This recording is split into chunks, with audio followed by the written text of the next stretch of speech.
Welcome, ladies and gentlemen, to the Soulful Hunter Podcast. I am your host, Johnny Mack. Through this podcast, I am on a mission to transform lives through primal adventure and to spread my mission of mentorship as conservation. This podcast is powered by Washington Backcountry, a resource for all hunters new and old. To find out more about Washington Backcountry, go to wabackcountry.com or search for Washington Backcountry on Instagram, Facebook, and YouTube. All right, ladies and gentlemen, welcome back to another episode of the Soulful Hunter Podcast. I'm your host, Johnny Mack. I am joined by a wonderful person who I met just this winter at a leadership conference down in San Diego. Her name is Anna Lisa, and I'm going to turn it over here for Anna Lisa to introduce herself. So, Anna Lisa, say hello to everyone. Hello. First of all, thank you, Johnny Mack, for having me on here, and hello to everybody who is listening. My name is Anna Lisa, and I'm a medium, and I have the ability to see the other side and speak to your loved ones, speak to spirits. Sometimes they speak to me, even when I don't want them to. And so I work with people one-on-one to create healing together. So that is what I'm doing. And I'm super, super grateful to be here. I love it. Well, thanks for joining us. So a lot of the listeners might be like, okay, whoa, hold on. I thought I was listening to a hunting podcast. What the heck is going on right here? And first and foremost, I just wanted to say that there is no more spiritual aspect than going out into the wilderness, finding yourself and taking the life of an animal and just enjoying it for what it is. So I invited Anna Lisa on here for her connection with the spiritual aspect, but also she has a background in hunting. Sure do. So we're gonna dive into Anna Lisa's story, have her talk about what it was like growing up in the South and how it's impacted her along her life and her journey. So, Anna Lisa, tell us a little bit about yourself. Where are you from, and where'd you grow up? So I was born and raised in New Orleans, Louisiana, and I was born into a family that believed in hunting, right? It was the thing we do when hunting season came along. That's exactly what we're doing. We had a little hunting camp in Mississippi, and that is something that my brother, my father, that's what we did. And it was a part of our life. And so growing up with this ability and the experience of hunting, I remember, shooting my first deer and everything that is a part of the hunting atmosphere. It's made me a little part of who I am today, right? That humble, just that experience of going out into the woods in search of some animal to feed your family. It's an amazing experience. It really is. It really is. And I'm glad that you had that opportunity to enjoy that and experience that at a younger age. Are you still a hunter nowadays? I haven't in the past year because I have moved. But I'm a firm believer in it and still believe in the spiritualness of it and the practices that it takes to really be a hunter. Yes, completely. Yeah, I totally get it. So take us through what was the first animal that you ended up shooting? Tell us about the story of how it went down. Tell us about one of the most interesting experiences you had in the woods or being raised. Now, are you an only daughter? Are you the only girl in a family of boys, or tell us your family dynamic? Yes. So I'm the only daughter. I'm the youngest daughter. I'm the youngest child. I have an older brother, 5 years older than me. And it would be my brother and myself and my dad who would go hunting. Now, for my first hunting experience, I was very innocent. I did not know what I was doing. I would do target practice with my brother and my father, and we'd shoot guns. Still to this day, love it. And I remember my brother telling me everything I needed to wear, telling me exactly what I need to put on, putting on this camouflage clothing, spraying me down with stuff that just smelled weird, wasn't sure what it was at the time, right? All the things to get my personal scent off. And they're teaching me all these things, how to walk properly. And I just remember getting on the four-wheeler and heading out into the woods. And that experience right there, I was like, wow, this is an aspect of what I get it, right? It came upon me this, I understand what it's like for them right now. And I didn't even experience it yet, right? I was like, okay, this like ritual you do to go into the woods to find this animal of some sort. So we were deer hunting. And I remember my brother telling me exactly where to shoot the deer on the deer.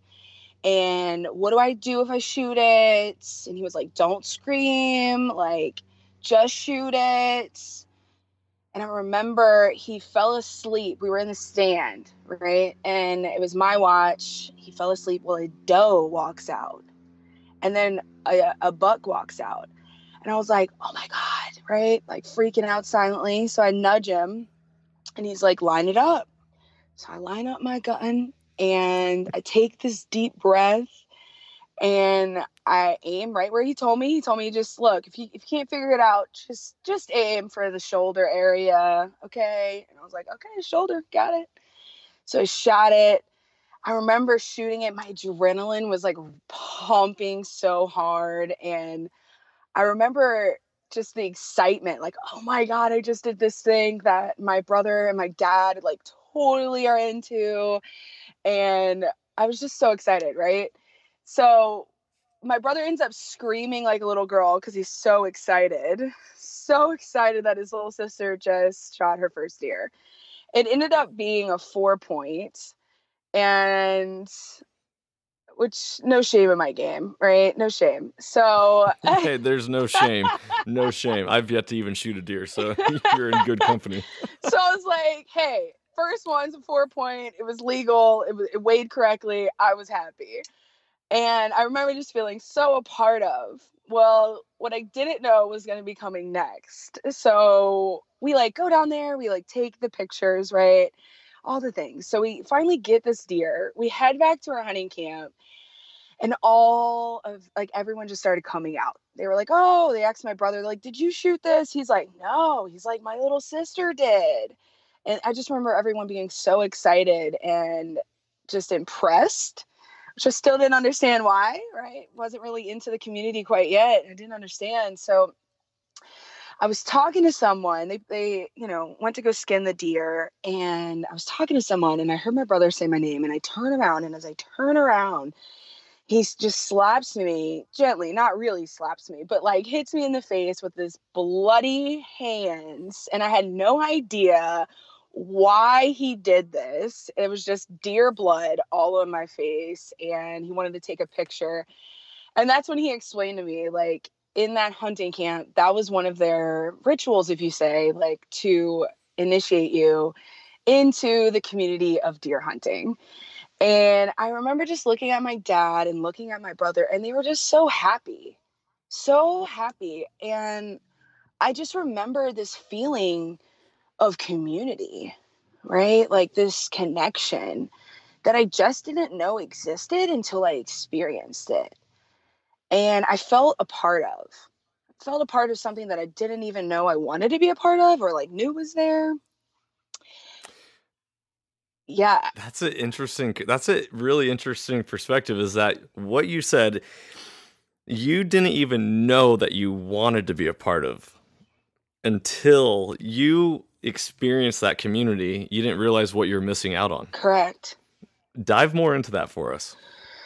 Like, I just, from an outsider standpoint, I was looking at them as, okay, this is something you do to escape the house, right? Or this is something you do to escape your life. Or it just had prejudices against it, I guess. And until I experienced what it was like to, take a certain shower with certain shampoos and body washes that have no scent, to drive, to four-wheel out there, the whole experience, I didn't get it until it was done. And I really got more insight on that when, they were stripping the deer down and putting in the ice chest. And my brother and I heard that the backstrap was the best. So we're fighting over the backstrap, right? Like, I felt like a part of, like, I finally saw this like humanistic, like this natural thing where you want to provide for your family, right? Right. It's something so different. It's not like going to Walmart and buying ground beef or buying bacon and putting it on the table. Like, this was something that took time, consideration, like technique. You put a lot into hunting. And really, it's not just hunting, it's this like experience. And I never appreciated it because I didn't understand what it was. I never understood what exactly went into this until I went through it. And that's when I Yeah. realized, like, okay, now I get it. And now everyone's happy about this. Now we're going to fight over what's the best stand to have. Like, let's pick numbers. I want the best stand, like on the plots, right? Like, Absolutely. yeah. What was it like when you ate the meat of the first animal that you took? Okay. I kind of geeked out a little. So we were back at home in Louisiana, and my brother informs me we're going to cook your deer. Again, I was too young. I think I was like 13 to like really cook. And I remember it being placed on the table, and my dad was there, my brother was there, my mom was there, and I was so proud. I was just so proud that everything that I just did and went through, like, is providing for my family tonight. That I took time out of my day to connect with a community that I didn't even know was a community until I did it, to go through their ritual with humility and just follow along and, you know, be led by what I get to do to have this deer. And it was just this full circle. This full circle. I felt proud. And I never felt that feeling before. I was 13, and that was my first real feeling of being proud. And then to have them say it was good, and to have them congratulate me, and to realize that, like, just to realize that this animal like sacrificed its life so that I can have this feeling and emotion and experience, and also my family can be fed. It's beautiful. It is absolutely beautiful. It's like painting this amazing picture that not only do you get to enjoy, but everyone around you in the community that you build, and the people that maybe not even be involved in that community still get to experience it and get to have an aspect of it through what you get to share with them. Correct. The circle of life is so incredible that through the death of an animal, it provides so much life for you. You all of a sudden found a little bit of an abundance in your life, and through getting to share that with your family and getting to be a part of a community and be proud and realize that it's not just a thing for guys. It's not just a way to escape the house and escape the wife or escape the women, Right.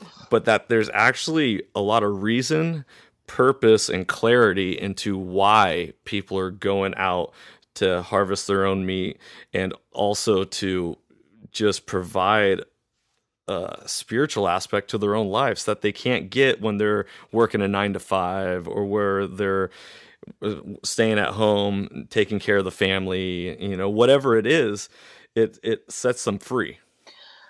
Oh man, I could talk so much about that. Yes. Right? Like, when you go out into the woods, there's usually not cell service, and you're not worried about the next email that's coming your way. And to implement what I do right now, like, when you go out into the woods, you're connecting with Mother Earth. You are connecting with God, whatever you believe in is out there. But you are fully disconnected and truly connected to the present of the spiritual medicine that not only do animals provide, but Mother Earth herself. And Yeah. there's something that you feel when you're out there. It's this, I wish I could put more words on it. There's this experience of pureness and of beauty, to see the rabbits like jumping around while you're waiting for a deer. Or, I don't know about you guys, but I've lost loved ones, and I've lost people who hunt, And I would talk to them in the stands. And I would talk to them and I'd ask them, hey, can you bring me a deer? Can you send a buck my way? And yeah, it's so good.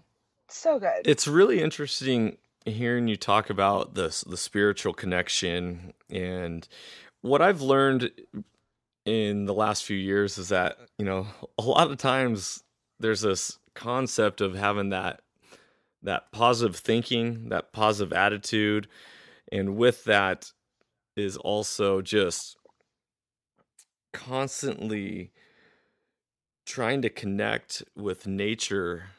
And I am totally losing my thought because I just got distracted from another person popped up on my Skype. I'm having a hard time thinking. All of a sudden I saw another guy's face popped up. All right. What did you just say? You're talking about spirit. Yeah, like being in the stand, and even I would talk to my loved ones, asking them to send me deer, send me these things, right? And communicating with them while being in the stand. Right. One of the most beautiful things that I've come to realize is that everything's just like a transfer of energy. And this may get really like wiggy for people out there, but in reality, like, think about it. Let's break it down into like gardening. Okay. You got the sun. The sun provides energy to plants. Plants take it, transfer that energy into the roots. The roots grow. The plant comes up. It gets more water. That water transfers into the plant, combined with the sun energy, and all of a sudden you get fruit. And then you take the fruit and you eat it, and that is energy into your body.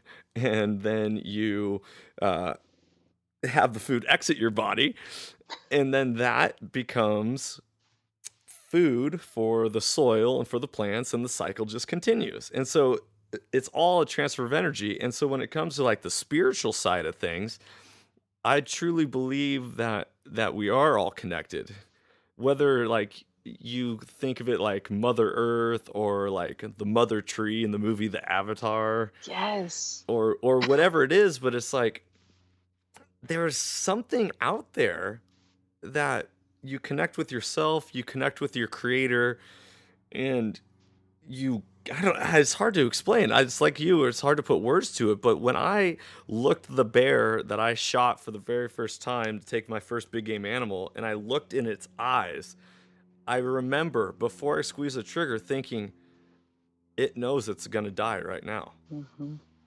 And I squeezed that trigger and boom, it was dead. But for it to look at me, and they always say that when you're hunting, like, for example, like bow hunters, you're getting real close. And I remember going on my first elk hunt this last year, and one of the advice that I was given was like, hey, when you're calling in elk, don't look it in the eye. And I was like, man, that's really weird. I was like, okay, well, I don't really plan on looking it in the eye, but there's something about the energy from whether it's an animal to a human or a human to human that it connects. The spirit connects, and it's recognition in one another.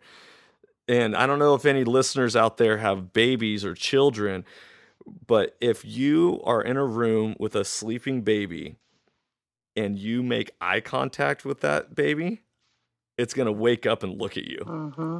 Have you ever experienced something like that, Anna Lisa? All the time. All the time. It's vibrations. It's energy vibrations. Everything you see is energy, just like you were just saying. And so when you connect with that certain vibration, you can pretty much communicate with it. And it will know, and you will know. And so the sleeping baby thing is real. That happens to me quite often. Or I'll start thinking of the person in front of me, and all of a sudden they'll just turn around. Right. And the same thing for animals and for deer. It's just like calling that into your plot, into your space. It's almost like when you go out there, you're walking on their turf and you're connecting with them. And I love what you just said about connecting with yourself, because I speak into my clients about this very often, how we have what's called energetic cords and we can connect to all kinds of things and people and whatnot. The great thing is we get to disconnect from those cords to get grounded in our own energy, to see where we are. How are we doing individually? And when you're able to go into the woods and when you're able to really connect with Mother Nature and the whole routine and the whole amazingness of hunting, you're able to connect with yourself. It's like that feeling when you come back from the woods and you're connecting back to your cell phone and your families. It's like you feel it. You feel you are reconnecting back in. You're rejuvenated. Yes. You've allowed the juices to flow and fill yourself back up. Your gas tank is full and you're ready to go in society for however long until you need to get back out and refill. Yes. And people don't realize that we naturally do things that are spiritual in nature. We just don't realize we do it. Right? So there's a lot of things, I mean, when you go hunting that you're doing that are spiritual rituals, that are spiritual in nature. No pun intended, right? So yeah. No, this is, and for all listeners out there, this is exactly why I had Anna Lisa on this podcast. This isn't about religion. This isn't about any specific beliefs. This is just, we're talking about connecting with yourself and connecting with your creator, and how we are made by our creator, whether you believe it or not, and all things are made. Well, they're all made out of the same matter. We all have the small molecular structure that has the same components in everything found in the world. And whether it transfers into a human being or an animal or a tree or whatever, it's all the same thing. Yeah. And another aspect is gratitude. Right? I think we naturally, when you go out and you're hunting and you're in the stand or you're shooting, wherever you're at, right? And you're hunting, because I'm pretty sure there's more than just deer hunters on here, but that's just my experience. So I come from that. There's this piece of gratitude that I found in myself when hunting. And after the animal is shot and the energy goes back into the earth or it comes back into your family, wherever, there's this bit of gratitude because you are a part of that cycle of life. You are a part of something living, something dying. You're feeding yourself energy like from that thing that's dying so that you can it's just another circle. And there's this bit of gratitude that comes with hunting that I did not know existed until I went through the process myself. Yeah. Yeah.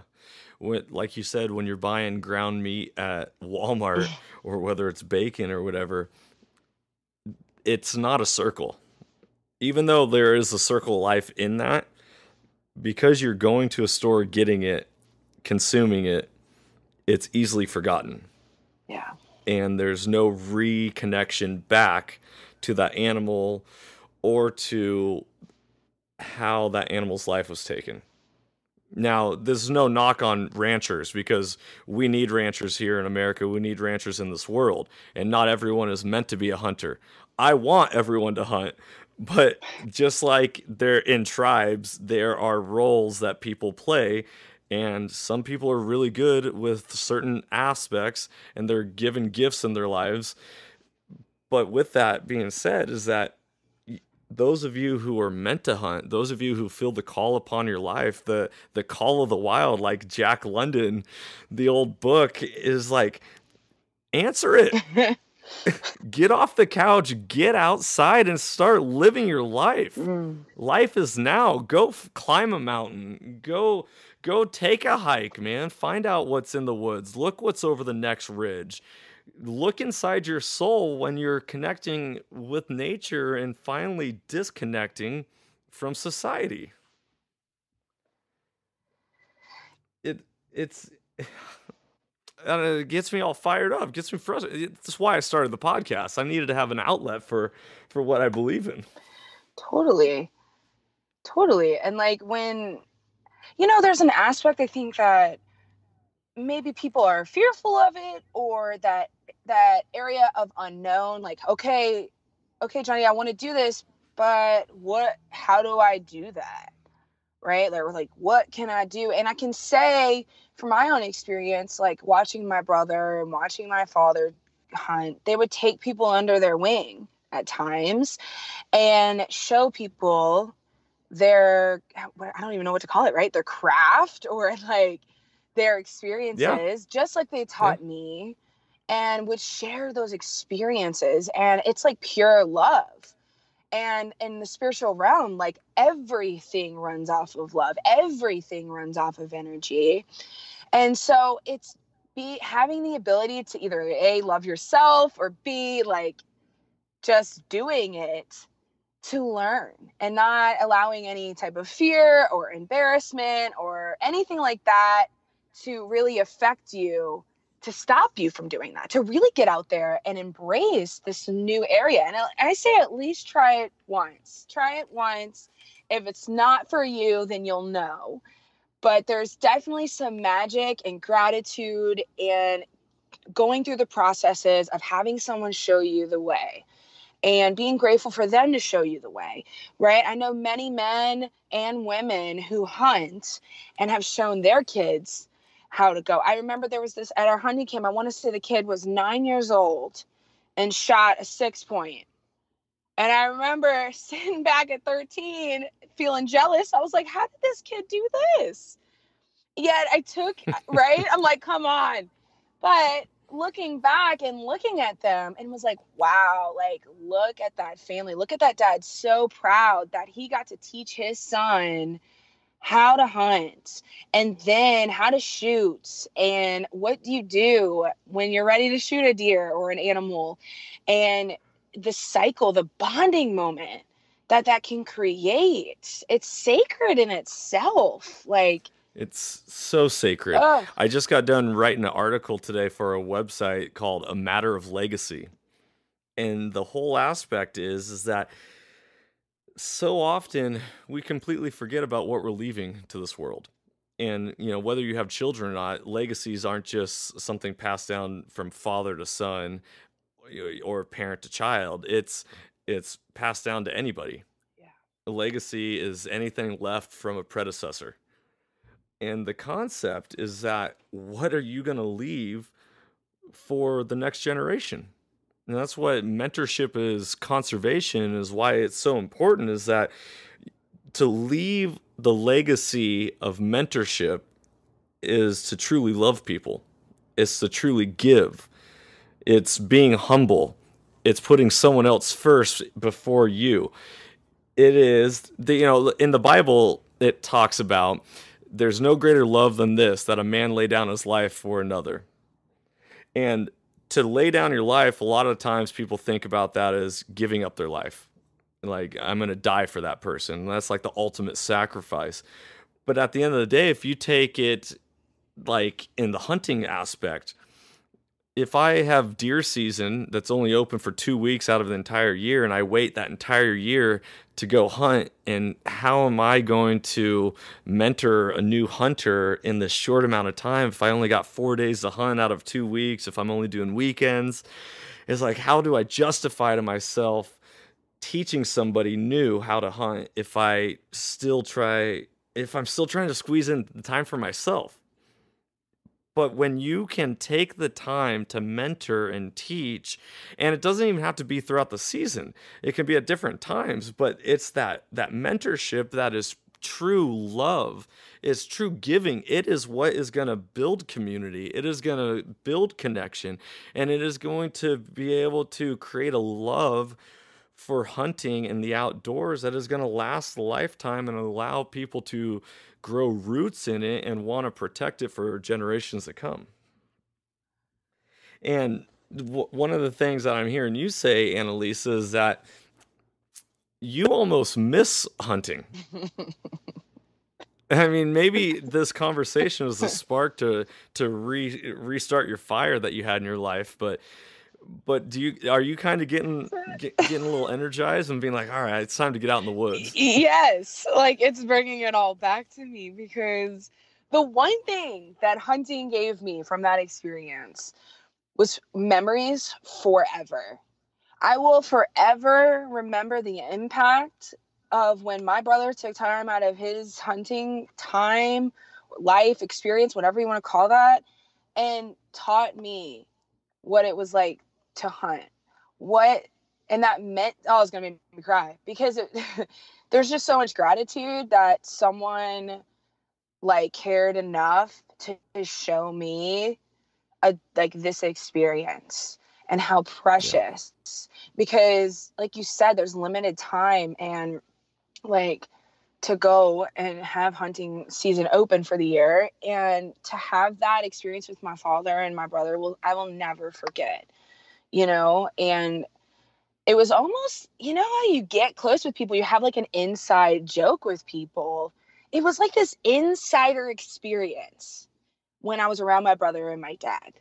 It was just this thing where it was like, we know what's up, and we've had this bonding experience where we've disconnected and went in the woods together and connected that I've never been able to have anywhere else.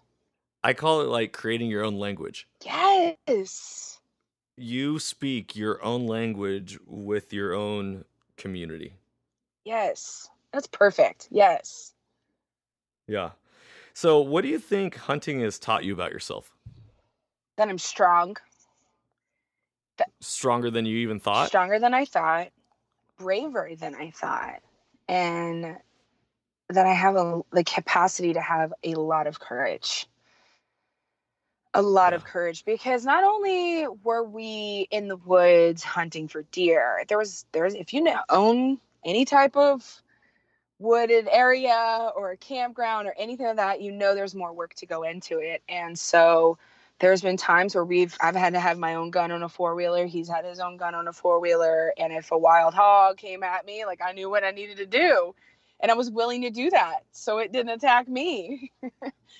So yeah, it definitely gave me this inner strength. Like, I really found out what I was made of when you're facing an animal and you're ready to take that home and you're ready to, pull it apart, hang it on the wall, and feed your families.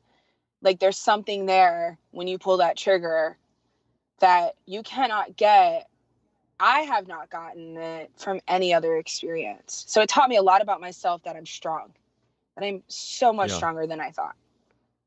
So one of the cool things that I heard you say is that it made you realize you had a lot more courage than you even never thought. And I've always grown up learning that courage is the first known quality of a human. And upon that, everything else relies. If you don't have the courage to try something, you're never going to learn. If you don't have the courage to taste something, you might never eat. Yeah. If you don't have the courage to experience things, you're never going to move forward in your life. Yeah. And it's the courage that helps us take a step forward. It allows us to try new things and ultimately feeds our soul. If you don't have courage, you're not really going to be able to feed your soul. Yeah. And I just, you're taking me back, because I remember, I forget what he sprayed all over me exactly, but I want to say it was like doe pee. I'm not sure. He's probably going to listen to this and be like, that's not what it was, but it was something. And I remember being like, oh God, this smells bad. And why do I have to put this on? And him teaching me like all the things, like, look, you're going to scare off deer if you smell like you. Like, we need to make sure like you don't smell like you. And having that courage to even there to smell like something different than me, and then going out there with something that could potentially kill me. It's just like, tons of courage, tons and tons and tons. And also like tons of courage is going to take to hold the gun and make sure it doesn't kick back. Like, hold it tight, hold it steady. Like, your adrenaline is running so bad. I remember looking into the scope, and the scope's just going in a circle. And I'm like trying to keep it still. And I'm like, why does it keep moving? And I was like, oh yeah, do my war breath. Okay, let's go. Like, breathe in, breathe out. Like, calm it down. Calm down. Pull the trigger. We got this. I was always taught, think things through. Go through your progression. Interesting. You know, your mental checklist. And that's going to help steady yourself and relax yourself because it's going to cause you to focus on the task at hand. Oh, it's so good. And it's so good. It's so good. And you know, we talk about that language, right? So I think it was 6 to 8 months after I shot my first deer.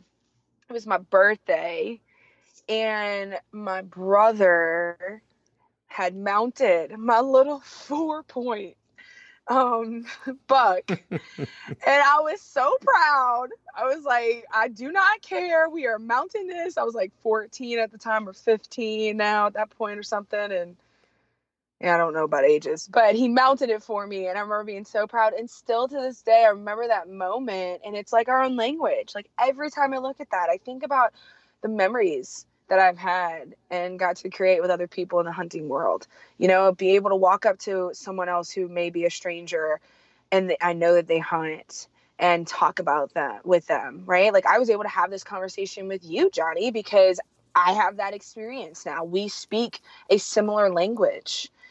Yeah. And to the people out there that are wanting that, and there's the people that are scared maybe to have that and experience that life, I say go for it, because we only live once in this lifetime, and it's an experience you don't want to miss. And there's a spiritual aspect about it. You know, now when I go out into the woods, now it's been a couple years because I moved around, but when I go out in the woods, I know exactly who I'm connecting with. I'm connecting with spirit. I'm connecting with my loved ones. I'm connecting to God, and I am connecting with them. I walk around. I connect with Mother Earth. Like everything is spiritual in nature, and animals have spiritual medicine as well, right? There's meanings. I'm not sure if you guys know this, but there are meanings to certain animals. And for us, it's almost like they're little guides. And what comes up when I see them and I look into it, like owls, listen to your intuition. Yeah, explain. Give us a little insight into the spirit animals. Yeah, so like owls, right? I see those often. Those equal wisdom, right? It's wisdom. It's also intuition. Like being able to see in the dark. Yeah. Yes, but it's listening to your own intuition. So when I see an owl, I take that as a reminder from whoever you want to call it, God, spirit, source, as, hey, Anna Lisa, it's time to trust your intuition in this moment. I'm like, all right, okay, thank you. Right? Like every animal comes with some type of messages. And like deer, for instance, is gentleness. The reminder that deer brings is being easy on yourself and to be gentle with yourself. And like every animal has some type of message to them. If you ever want to look, man, that's really that. I gotta jump in here for a second. A deer equals gentleness. Yeah. So that song that I grew up singing in church, where so as a deer panteth for the water, so my soul thirsts that, or hungers after you, or how does that go? Do you know what I'm talking about? I do not. I wish I did. And it's like, oh man, it's like so gentle. It's so peaceful. That is a perfect example. I love it. Okay, go on. Tell us more. Yeah, so like bunnies, for instance, right? I'm not sure if you guys had them, but in the South, that's what they're everywhere. But we would always see bunnies in the stand, and we'd play and like name them. Bunnies, I want to say bunnies are more of like thinking on your feet and, you know, thinking more on your feet, meaning like being mindful of what's going on. And like, you're going to need that in the stand, right? And you're going to need that in life. So anytime I see any type of wild bunny or anything like that, I definitely check myself. I'm like, okay, like whatever's needed right now is not like of slothfulness or laziness. It's like I get to think on my feet and think fast right now, and whatever that means, maybe being present and being able to handle the next task as it comes, and just because I'm about to have a lot of tasks come my way, just different things like that. There's just so many. I'm like trying to like go back in my head and just think of all the animals at the very moment, but so I was always called a sloth in college. My wife calls me a sloth. And what is that? The spirit animal of like slowness, dilly-dallying. She calls me the king of dink. I mean, I probably would say maybe some patience and tolerance, probably with that one, right? taking things as they come. Ooh, there you go. So I'm going to bring that back to her. Be like, hey, listen, here's what Anna Lisa said. Yeah. So it's, if you really, and you don't really need to be in the woods to have this experience. I can tell you, like, from the hunting I've done, I still listen to the animal spirit everywhere I go. If I'm driving around and I see a certain type of bird, a certain blue jay or certain animal, like, every morning I have my cup of coffee in my backyard and I connect with nature. It's the first thing I do. And I connect with spirit and all the things, but they give us these messages constant. Now, whether you want to call it God, whether you want to call it whatever, it's true. And whether you choose to believe it or not is up to you. But these things definitely bring us healing and reminders of what we get to do. And every single time I'm aware of them, it's on point every single time. Every single time. And one thing I want to say here, because this speaks to me as I was younger in life and more immature, is that life is a reflection of yourself. And so if you're getting weirded out by conversations like this, take a look at yourself. Think about what it is that's really making you uncomfortable or making you not want to listen or not want to agree.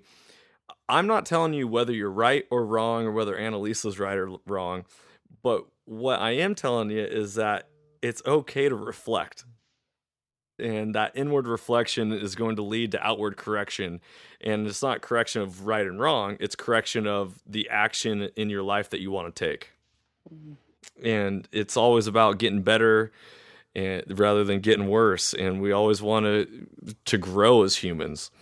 And so, it is okay to know and experience these things and expand your mind to gain the knowledge, to choose whether you want to or do not want to participate or believe in something. I think you have been an amazing guest, Anna Lisa, and it shines a beautiful light on an area that is often forgotten. Yeah. For generations, you go back hundreds of years, hundreds of thousands of years, human beings have been connecting with nature.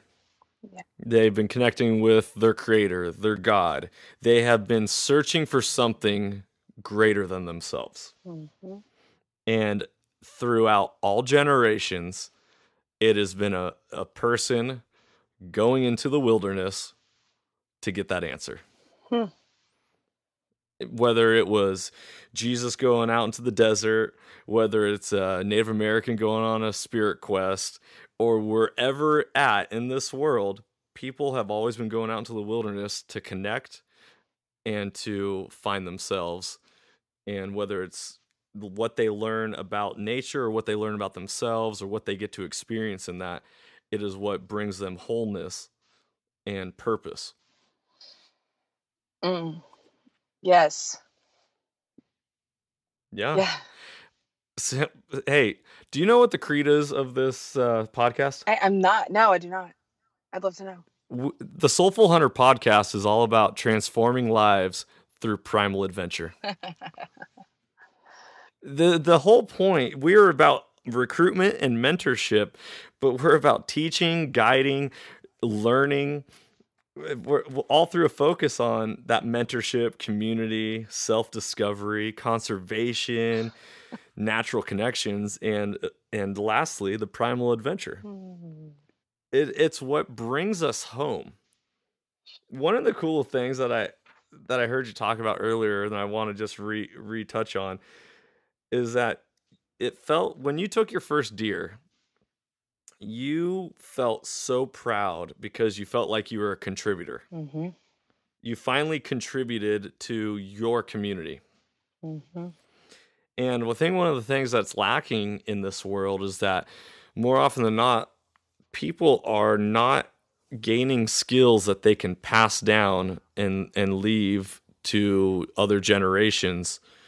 And, so like one of the real big frustrations I have in life is that I don't truly feel like I know how to construct things. Talking about like a hammer, nail, and wood. I wouldn't feel comfortable framing a house. And even though I can go about learning it myself, I was never taught that. And so what I'm missing is the ability to provide shelter. One of the basic human needs to feel safe is to need shelter. Well, by hunting, fishing, being outdoorsman, being a woodsman, being somebody who knows how to navigate the wilderness, you are teaching yourself and learning a skill that you can pass down, and that skill is to feed yourself. And not just feed yourself, but feed your family, feed your community, and feed everyone that you come into contact with. And that is one of the most powerful things about hunting, is that it is not just about you. We'll start at the center. We'll start with you, but work your way out. You know, everyone that you come into contact with, the ripple effect is real. And why does Les Schwab hand out meat when you buy tires? Because there's no greater thing that you can do than feed somebody. And to not only give a man a fish, but to teach a man to fish. You know, like, you can give someone venison, but to teach them how to hunt and feed their own family is one of the most powerful things that you can give them. So do you feel like you could take the knowledge that you gained as a child and apply it now as an adult and be successful? Yes. What do you think you need to sharpen up on? Oh, such a good question. Sharpen up on.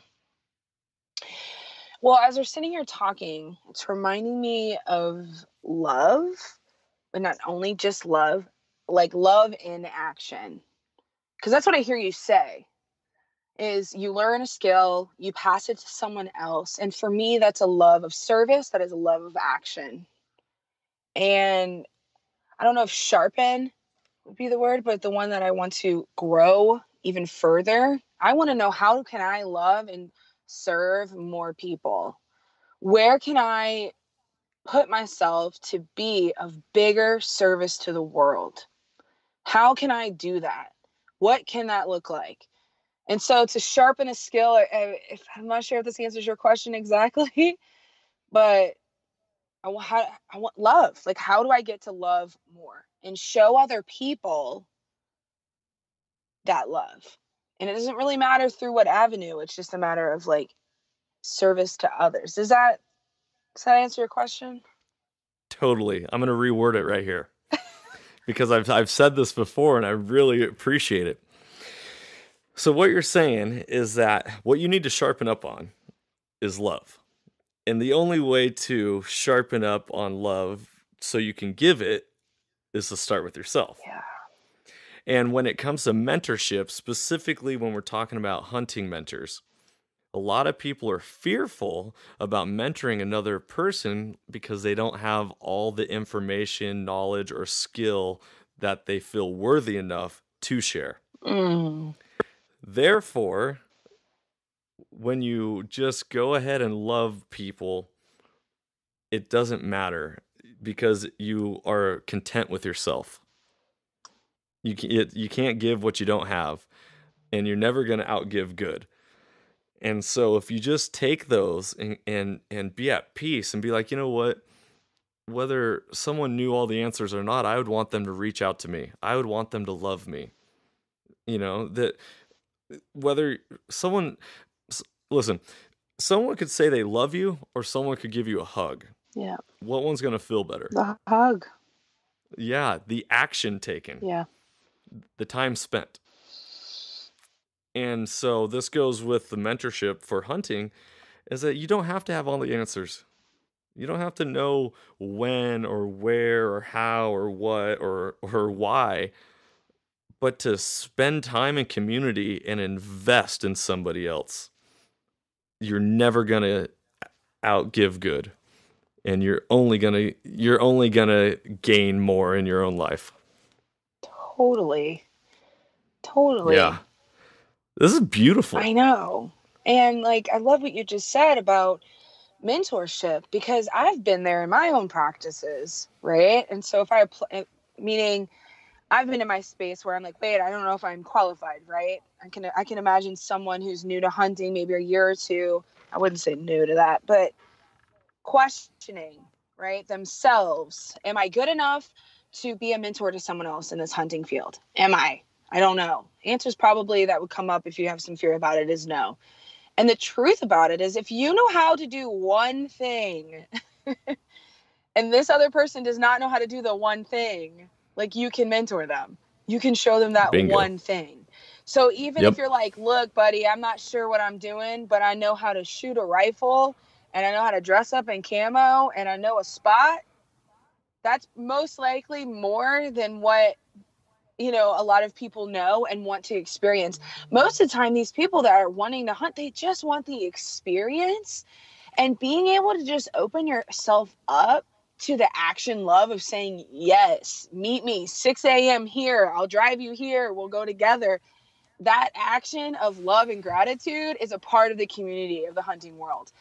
And I've seen it with my own eyes. I've seen it in my own family, and I've experienced it in myself. And so, yes, I do agree. Like, continue being open to mentoring others, and don't doubt yourself, because who you are and what you have is perfect. And sharing this lifestyle and this experience with others is exactly what we get to do with one another. So, yeah.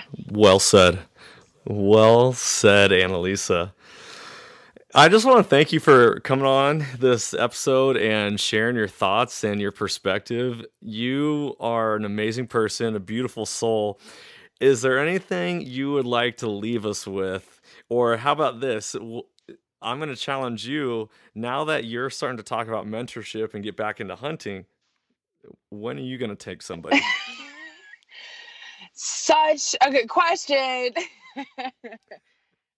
I think my next step would be to contact my brother and do that again, to go out with him first and then take it from there. Cause we live in different states.